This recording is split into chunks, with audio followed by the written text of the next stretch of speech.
He was telling me to go and defend Adani. Tulikuwa na Eugene Wamalwa, huyu mheshimiwa, na Onyonga kwa mazishi Kitale.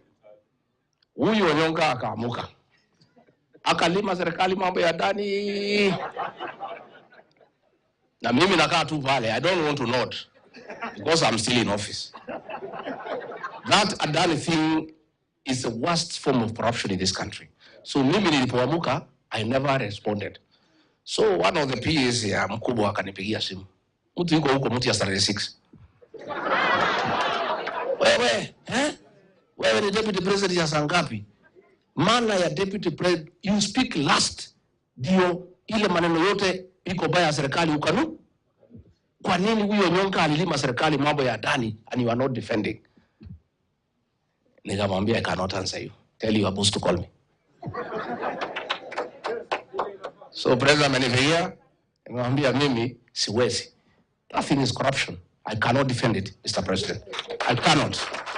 That is why he is saying I was not defending government programs. Sasa corruption, is it a government program?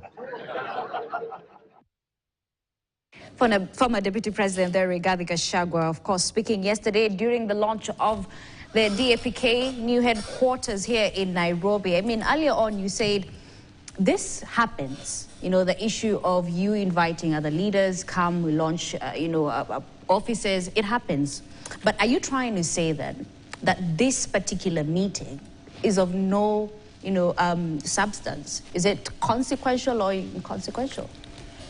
We will have to give it time to see what comes out of it. But at now, I look at it as a housewarming party where you bring in your friends. There are relationships that begin from parties. There are serious business ideas that come from that particular end. So it's still at the very inception level where you actually cannot put a lot of significance to it. But for me, the most important part of it is giving the former deputy president time to actually deliver. This was like, we've given you an opportunity to actually be the star presenter, the star witness in this particular event. But the event for what it was and all it's worth for me, it's a housewarming party for political boys who've just met. They are meeting, this is what we are doing, and then of course they use that for something else altogether. Okay. So if there's anything out of the gathering, first of all, is the message delivered there? Secondly, we will give it time and see how they move on, because principally you will realize that there is ideological misalignment. All of them don't believe in one thing. The way they look at the country is totally different. The only thing that is bringing them together today is, of course, their dislike for the current government, or probably they've been pushed out by fate. So fate puts them in one corner, and they organize from that particular end. So whatever they do is what determines if that gathering was just a housewarming party for political boys, or it was anything significant beyond that. He said a really key point, the fact that we've seen this happen. They all have different interests. Here, they are saying that they are going to unite to ensure that President William Ruto is a one-term president. But let's take a look at the formation of alliances. I mean, we have heard names of the former Interior CS, Fred Matiang'i. We have Kalonzo Musyoka on the other hand, who is thinking that this could be his chance. Martha Karua has been meeting with the former deputy president as well. I mean, we are not sure about former deputy president because of the court case, but there are so many interests. How do they get them to align in order to achieve this goal that they have? I think the only interest that brings them together at this point is the fact that everyone is tired of this regime. So there is this sentiment that is all over the place. It doesn't matter where you go. You go to Central, you go to the coastal region, you go to Luo Nyanza, where I come from, to Mulembe Nation. Everyone is thinking of when is this nightmare going to end. That is what people feel about this regime. It has raided our pay slips. It has made life difficult for mama mbogas. It has made life difficult for businessmen. It has made promises that they keep defaulting on. It has never gone back to, what brought them to power, the promises that they made to Kenyans, and even articulated a percentage, a minimal percentage of it. So everyone is looking at this regime as a regime that did not just promise to take us somewhere. but a regime that promised to take us very far, but has made us worse than we were in 2022. That is what these leaders represent, a microcosm of the feelings of Kenyans, that something has to give. But are they the transformative leaders that Kenya needs? None of them. I mean, none of them represents the transformation that we want. And I think at this point, not many Kenyans care about, who is coming in. A lot of Kenyans, if you listen to their sentiments, irrespective of where you are, walking along the streets or on the social media streets, the social media streets is populated by parrots who are banding narratives about this regime, which they need not to, because no one believes them anymore. If a regime is doing something substantive, no one needs to talk about it. But the more you flood these streets with people who are parroting about what is happening and what is not happening, the numbers, they've since moved from the numbers on the Hustlers Fund. No one is talking about the Hustlers Fund anymore. They kept banding the numbers, and we're asking ourselves, these numbers mean nothing. We want to see the transformation. They even stopped those weird examples they had from guys who had done business. Now, they're giving us numbers of guys who subscribe to Shisha and all that. But the guys on the ground are not interested. People don't even believe in that. Guys are asking, if I go to hospital now, what will I get? The examples they keep giving, I went, I called who? Not everyone can call anyone in government to get these services. So that is essentially the reality of the matter, that everyone is thinking of how do we get out of here. All these leaders are thinking, now, this is what we have. We are coming together to get it out. I don't think they've sat down to figure out who is this one person who is going to bail the cat. And coalition formations are not very simple. They are very elaborate processes that involve a lot of legalities, a lot of documents that are written. And it is sad. It is sad that the coalitions that we've built over the past, including Azimio Coalition and Kenya Kwanza, come crashing, because the process of putting them up together is very tedious. So all these conversations, like Arnold is saying, these are people who are gathering to find a space to respond. The conversations around gathering to come together to put a formation that is likely to challenge the current president is a totally different formation. There are people who are there who don't have the wherewithal to run a presidential campaign, but they'll keep being there because then they are upping their stake. They want to be at the table. But if you ask me, a lot of these guys should actually understand that at this point, Kenyans are looking for change, real change. Okay.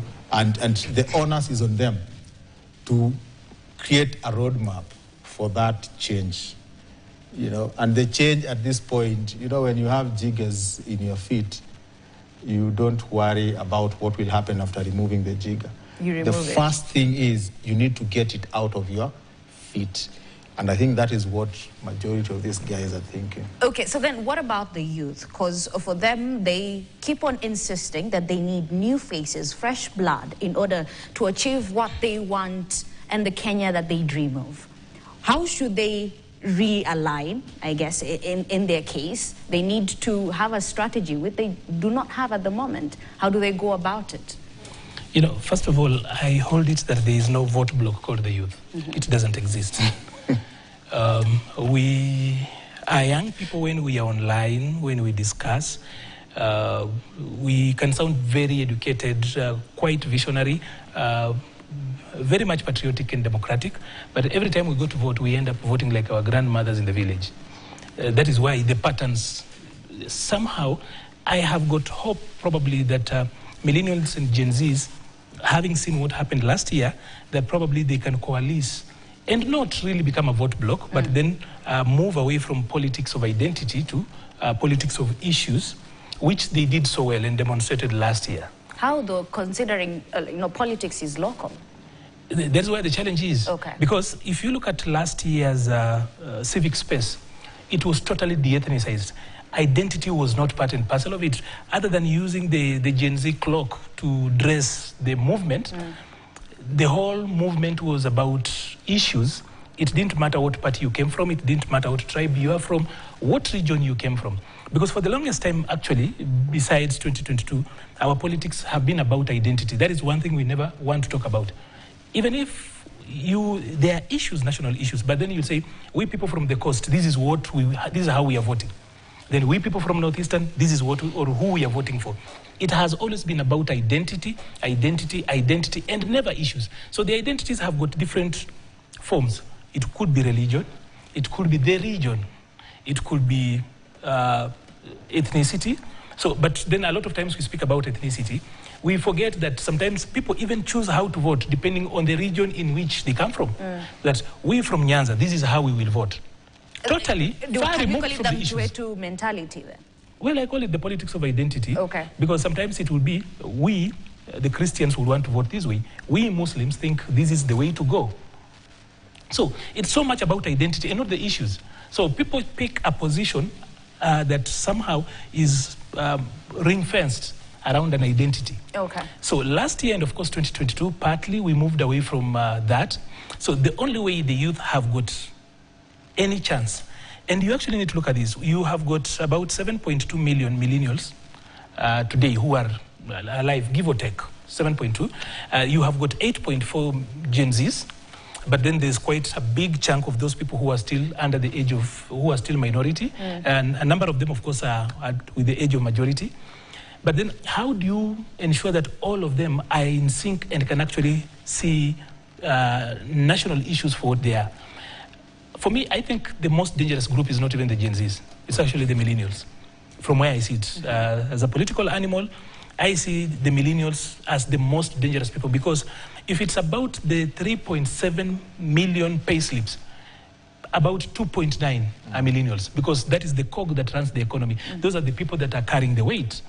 If it's about people who are having a problem with the CBC, it's the millennials whose children now are actually there. If it's about people who now are taking the ultimate responsibility in families, it is the millennials. Those now are literally the people, by the way, who can actually, Daktari here can actually afford to go to spend his money and go to the streets for a whole week, because he believes in something now. It's not experimentalism, he is living his life now. Those, for me, I think will be the most dangerous group in 2027, because they can organize. And a lot of times people forget that even the Gen Z demonstrations, if you look at the core organizers, who are millennials, the people that breached parliament, the hardened activists, the real team that was at the vanguard, because I know them, I've been in the streets for most of my adult life.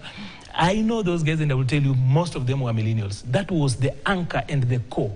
The stormtroops of that particular movement were actually millennials. So the most dangerous voter and probably politician in 2027 will not be anyone 55 years and older, the age sets and age groups for the current president. The most dangerous people will be under 47 years old, and probably up to, you can bring in even to millennials, you can bring in up to 26, 27. Yeah. That group will actually be a little bit, that is what will give this administration a problem. I don't think that Umtata really presents a serious threat to William Ruto. I don't think so.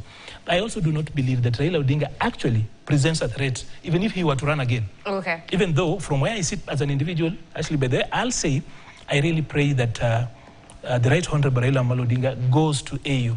Because once he goes to the AU, this country will have a new awakening. Because there are areas that are under his grip. He might not know. Western, Nyanza, and Coast, those areas are firmly his work of art. In the absence, exactly from 17th, 18th, 19th of February, there will be a civil war in ODM. Because, let's get it, Gladys Wanga cannot be the leader of James Orengo. James Orengo has worked for this country. We know what he is made of. Gladys Wanga cannot be the leader of James Orengo in ODM. Okay. Gladys Wanga cannot be, or Simba Arati cannot be the leader of Anyang' Nyong'o. You see, that's the truth. You think Babu will sit here, and he's been put on the periphery for the long time. You really think Sifuna will sit there? There is a civil war that is coming, and that civil war in ODM will help us remake the country. All right. That's why it's important that Baba goes to Addis. And now I was coming to that. I mean, what are the pros and cons of whether the former Prime Minister Raila Odinga wins or loses? I mean, he's touched on some, but you can add that as we wind up in 2 minutes. I wanted to talk about the ethnicity and mobilization first. Sure, okay. So briefly, you know what happens is that I don't think ethnic identity and politics of identity is wrong. I think we've weaponized that by mobilizing along ethnic and regional identities and used that to leverage for political expediency at the national level.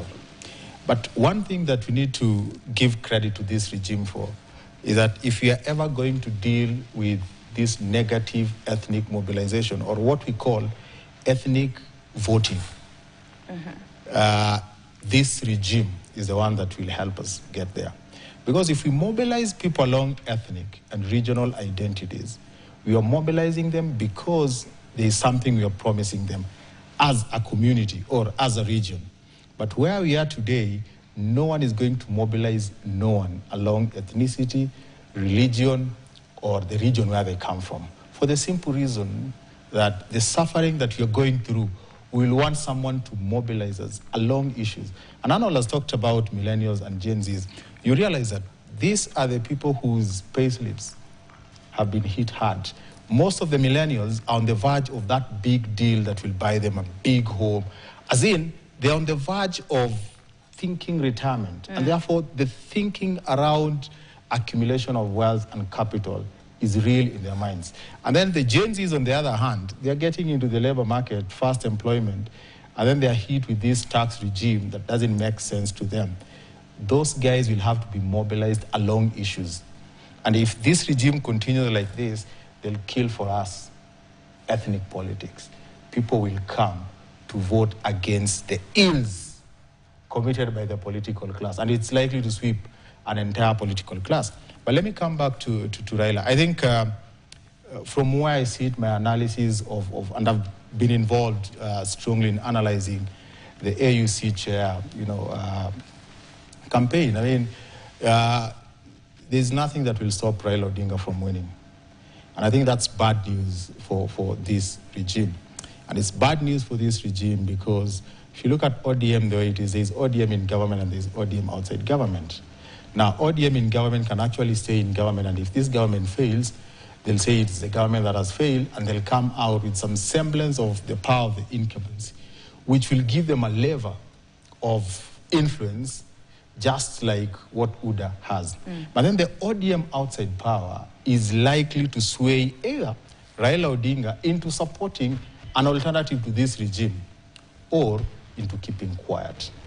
Now, if people are going to come out to vote, and most likely if this regime continues like this, people are going to come out to vote protesting against the entire political class. Irrespective of where Raila will be, you realize that if he is not on the ballot, and if he wins, there is a high likelihood that he won't be on the ballot. Many people in his strongholds will come out to vote. And why am I saying they'll come out to vote? It is because there won't be a favorite ODM candidate who will be telling people that, you know what, you need to vote for me to go to parliament because I'm going to support Baba. Baba will not be there.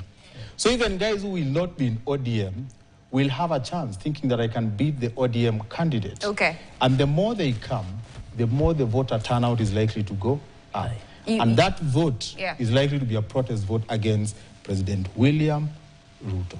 You want to add something in 30 seconds as we finish? I just needed to say this, that President William Ruto actually has got a chance. But that is if he fixes this year. He has got a chance if he uses this year to course correct. But if he continues on the tangent he's been on, then I think his will be fait accompli. All right, that's a good place to end it, gentlemen. Thank you so much. Maliba Arnold, public policy analyst, and Dr. Hesbon Owila, who is a media and political communication expert. Sadly, Javas Bigambo did not make it, but either way, the show must go on. That's all we had for you on KTN Prime. I'm Ashley Mazuri. Our sign language interpreter was Damian Evans. Good night.